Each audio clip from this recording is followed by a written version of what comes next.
heat, when we talk about latent heat talks about hidden, something that is not visible. It's not something that you can see.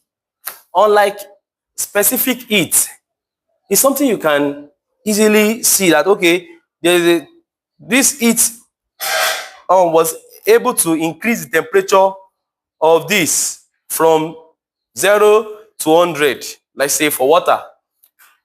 You're able to see it. But there is a kind of heat that you cannot notice. You may not notice it.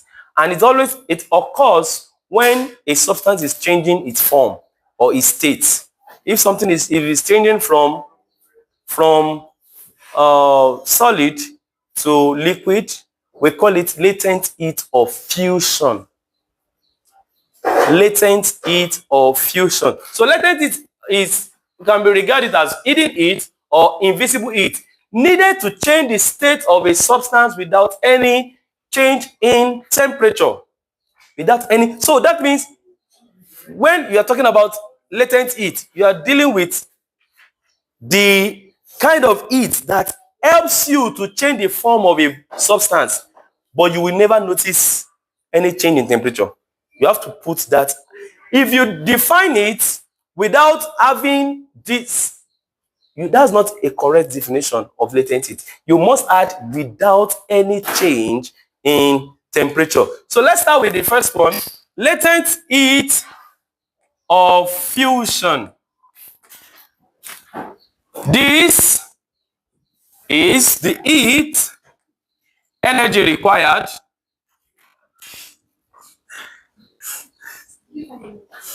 to convert an entire mass of a solid into liquid without any change in temperature.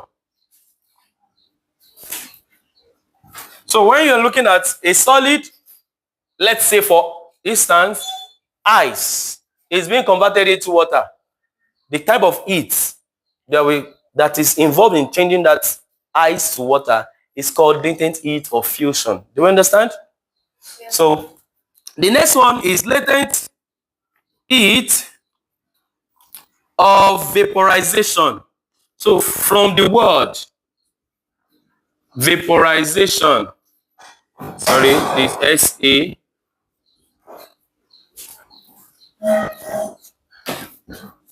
this is the heat, this is the heat energy required to convert an entire mass of a liquid to gas, to gaseous state, or to gas without any change in the temperature.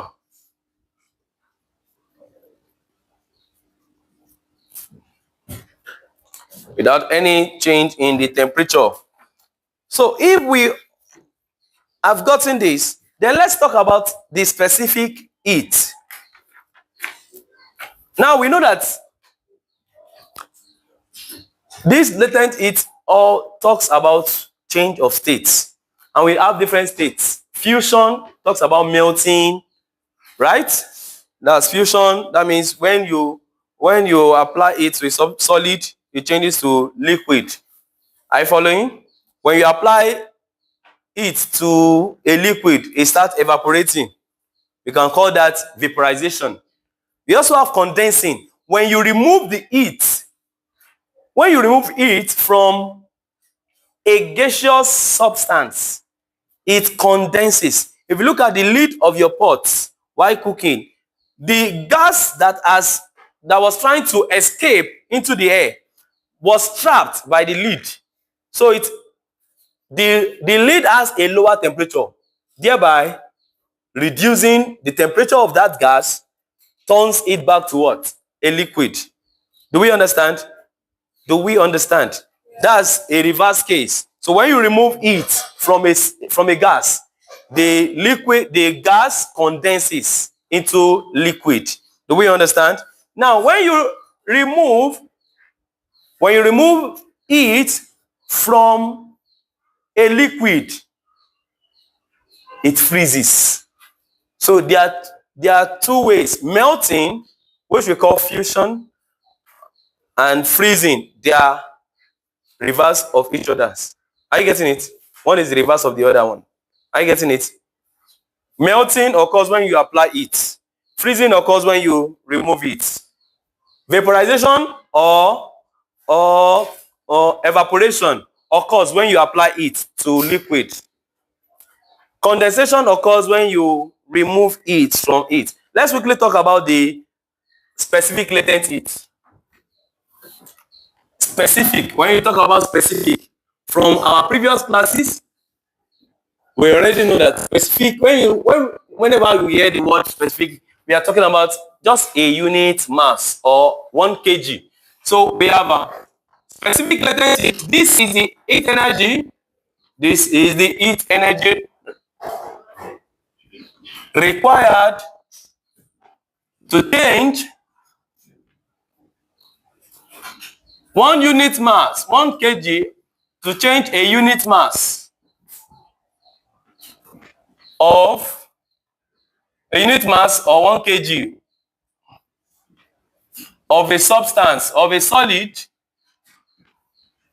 into liquid without, you can say, underline that word, without any change in temperature.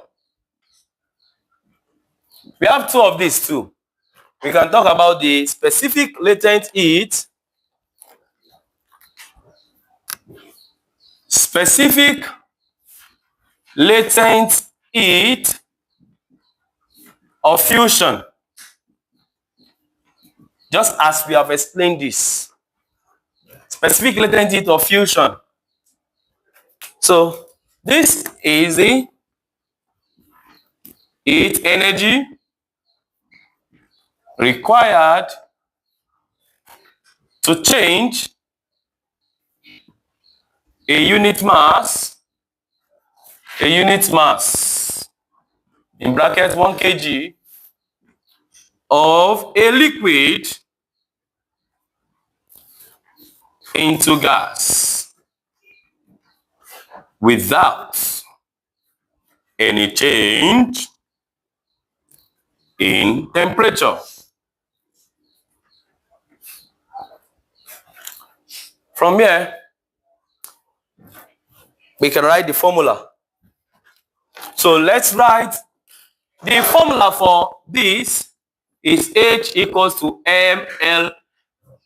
You may see in some textbook, they represent, so let's write this as LF. So that specific latent heat of fusion as LF. In some textbook, you have it as L small letter for fusion, capital letter L for vaporization. But in this class, we will represent our specific latent heat of fusion with what? LF. So we can now say it that where H, we know where H is heat energy involved, it's heat energy needed, required, and that's in joules. The M is the mass of the substance, and the LF is specific latent heat of fusion. LF, I've shortened it so that we don't write, we don't continue writing it every time. So you can shorten it like this. Now we need to prove that, okay, let's look at this. What's the unit of specific latent heat? Now let's use, so we can make LF the formula. LF equals to H over M. H is in joules, M is in kilogram. Therefore, we can say that the SI unit of SLHF is joule per kilogram. Joule per kilogram. Let me write it like this. Joule per kilogram.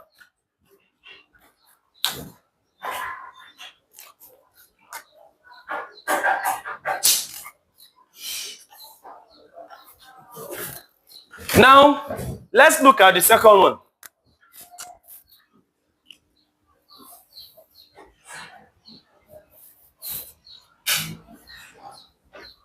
That is specific latent heat of vaporization. Vaporization, we're going to represent it with LV.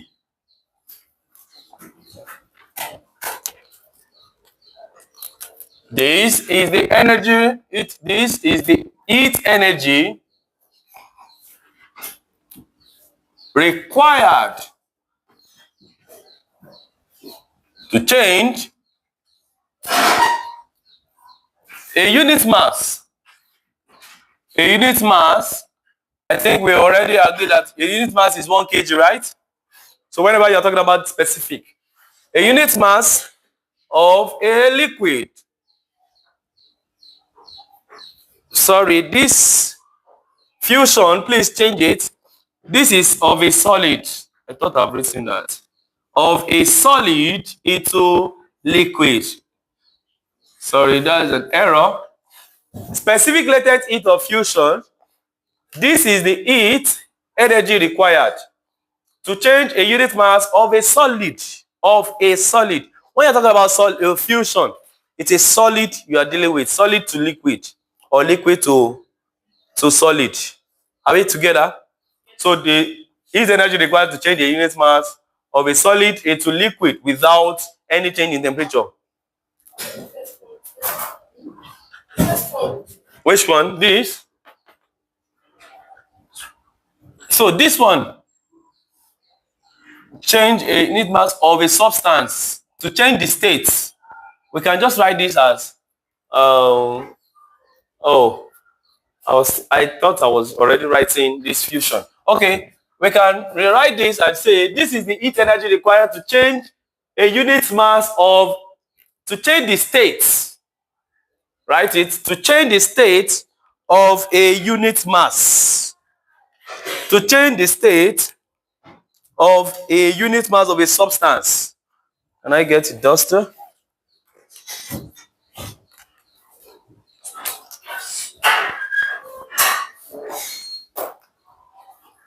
To change the state of a unit mass of a substance.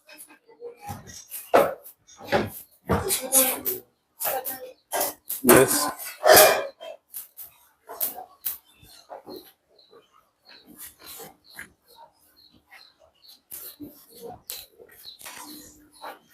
Okay.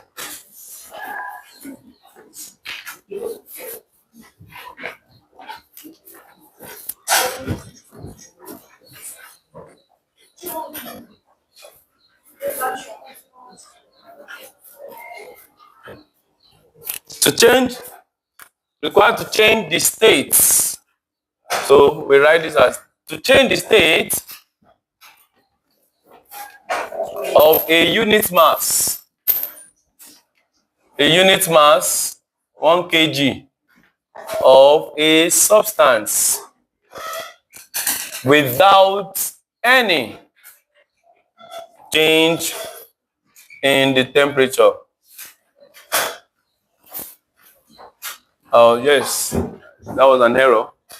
Pardon me for that. So, to change the state of a unit mass, I think we have it correct here. We have liquid to gas here. So, to change the, for this specific latent heat of vaporization, is the heat energy required to change a unit mass of a liquid into gas without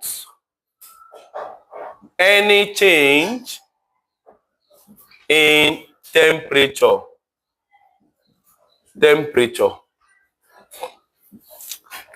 The formula for this is H equals to mLV, where your H The H is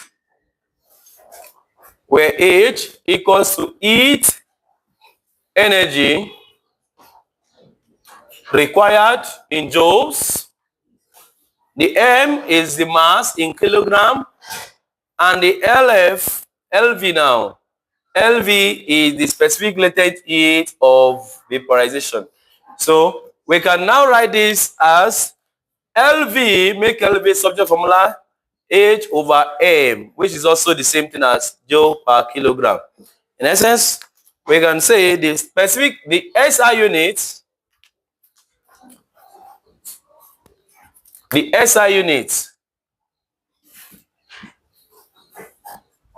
of SLHV is joule per kilogram. So both the specific latent heat of fusion and the specific latent heat of vaporization have the same SI units. The only difference is the type of substance that they are dealing with, and which may be for vaporization or for fusion. Fusion in terms of solid to liquid or liquid to solid, and vaporization, liquid to gas or gas to liquid.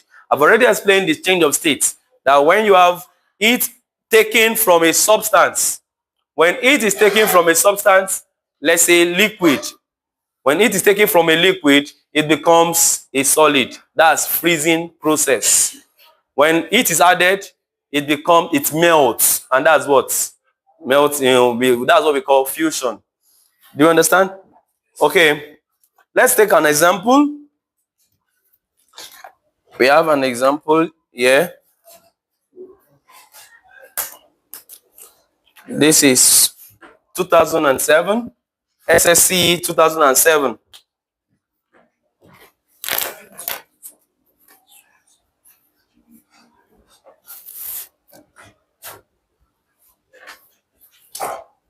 Example 1. Sorry, this marker is bad. Example 1.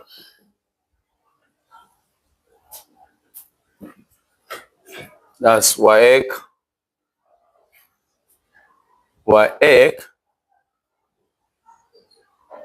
November. This is a GCA question. WAEC November. Determine the quantity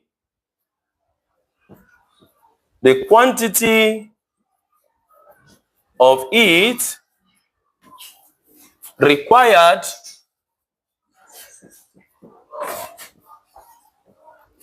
to melt completely.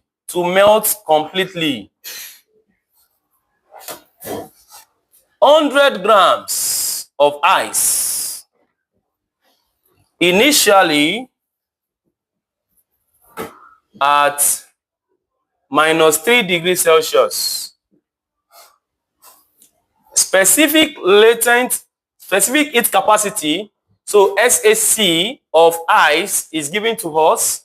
Specific heat capacity of ice is given to us as 2.20 times 10 raised to power 3 joule per kilogram per Kelvin.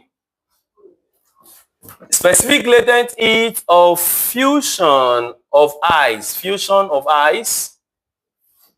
equals 2.26 times 10 raised to power 6 joule per kilogram. Now,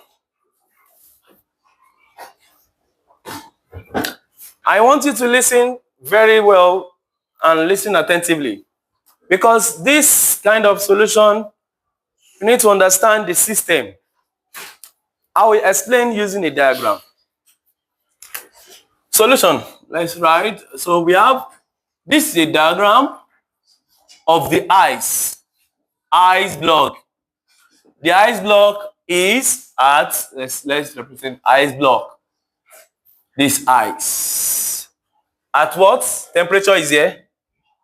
At -3 degrees Celsius. This ice block, you'll better listen, because this area is very important. This ice block must first melt. When you apply it, we are told to determine the quantity of heat required to melt completely 100 grams of ice. To melt completely, that means everything that was solid before must become liquid. So this liquid, to melt completely, this ice must first increase in temperature from minus 3 degrees Celsius to ice at what? 0 degrees Celsius. Do we understand? So to determine under that, it was initially at minus 3 degrees Celsius. So to melt it completely, then because this ice melts completely, this is still ice. It has not melted. The ice was at minus 3 degrees Celsius before. But as you continue to add the heat to the ice, the temperature begins to what? Move from minus 3 to minus 2 to minus 1, then to 0. At 0, the ice is, we are having ice at 0 degrees now. And at that 0 degrees, that's the point where that change of state will take place. So change of state takes place at this 0 degrees. So there will be a change of state from ice to water. That's ice water. This ice water now is still at what? At what temperature? At 0 degrees, because we said that specific latent heat of fusion is the heat energy required to change the unit mass of a solid into liquid without any change in temperature. So the heat required there is what we call MC, change in theta. Yes or no? And the heat required here, is there any change in temperature here? So we are going to write what? MLF. Therefore, given that our mass is 100 grams, the unit here is in kilogram. So I cannot use 100 grams to solve this question. I need to convert this to 0.1 kg by dividing it. When you divide it by 1,000, I hope I'm correct, you get 0.1 kilogram. Therefore, the total heat that we completely melt this ice at minus 3 degrees Celsius is the addition of this plus MLF. And all this has been given to us. What's the mass of the substance? 0.1 times specific heat capacity of the ice, right? And that is what? 2.2 times 10 raised power 3 plus 0.1 times what? 2.26 times 10 raised power 6. When you add this together, this 1 times 10 raised power minus 1. 3 minus 1, that will give us 2.2 times 10 raised power 2. Is that correct? Plus 0.1 times this. So this 0.1 is 1 times 10 raised power minus 1. So 6 minus 1. So we have 2.26 times 10 raised power 5. Are we together? So when you add them together, you will get 6. Oh, there is a change in temperature here. Have we seen it? We have not added the change in temperature. So you have to add the temperature change. Because the temperature changes, excuse me, it started from what?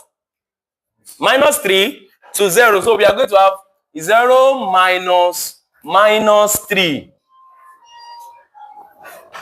Then plus, so 0 minus 3 plus 0.1 times 2.26 times 10 raised to the power 6. So this times, this will give us 3 plus 0. No, we have already done that. 2.26 times 10 raised to the power 5. So the answer to this 3 times this should give us 620, 660. Can you press your calculator? 6, I'm waiting.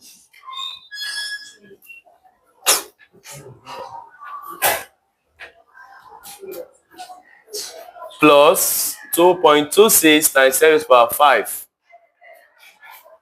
And that will give us, if you add this to this, you will have 22660 times, no, 22660 joules, right? And this is how to solve it. Let me give you a, is that correct? There may be a scenario where you'll be given a very long process. You just need to understand. Let's assume that this question says 36.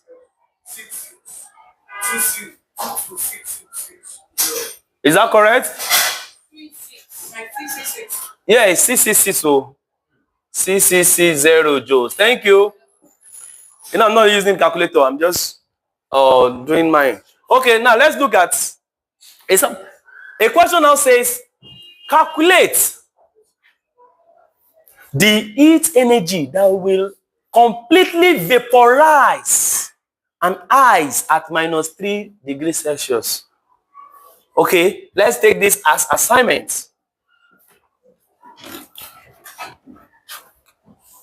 Calculate the quantity of heat required to completely vaporize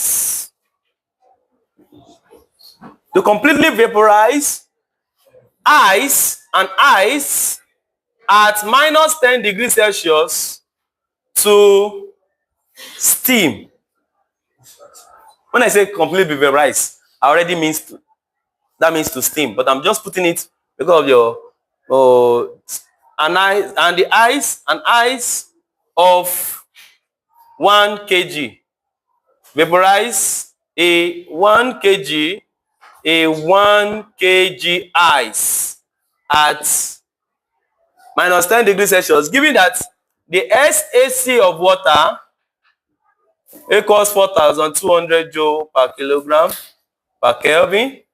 SAC of ice equals to 2100 joule per kilogram per Kelvin. SLHF of ice equals to 2.26 times 10 raised to the power 6 joule per kilogram. SLHV of steam equals to 3.36 times 10 raised to the power 5 joule per kilogram. This will involve, that means I'm going to draw this. I'm going to have ice, right? Ice at what? -10. This ice at -10 must change to what? Ice at what? 0 degrees. And this ice at 0 degrees must change to what? Ice water, right? Ice water at what? 0 degrees. Then it must increase in temperature to what? Water. This boiling water at what? 100 degrees. Boiling water. Then it must move to what? Steam. This one is boiling water, and this one is steam at still the same temperature. That means the total heat that will be required will be what? MC change in theta of ice. This, there is no change in temperature. MLF. Then there's change in temperature here. MC change in theta.